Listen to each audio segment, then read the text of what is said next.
आणि वकिलीला सुरुवात.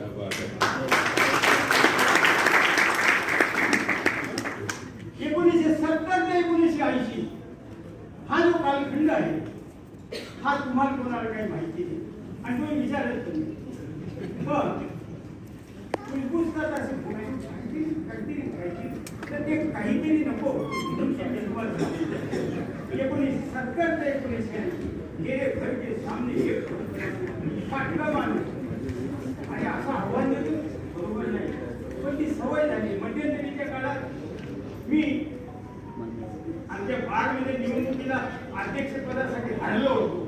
काही वेळेला कमी आली होती, एक नवीन बाग होती. पण त्यावेळेला मला खानविलकर आणि दादांनी सांगितलं खातकर या भानगडीत करू आणि मग मी गप्प होतो. आता ह्या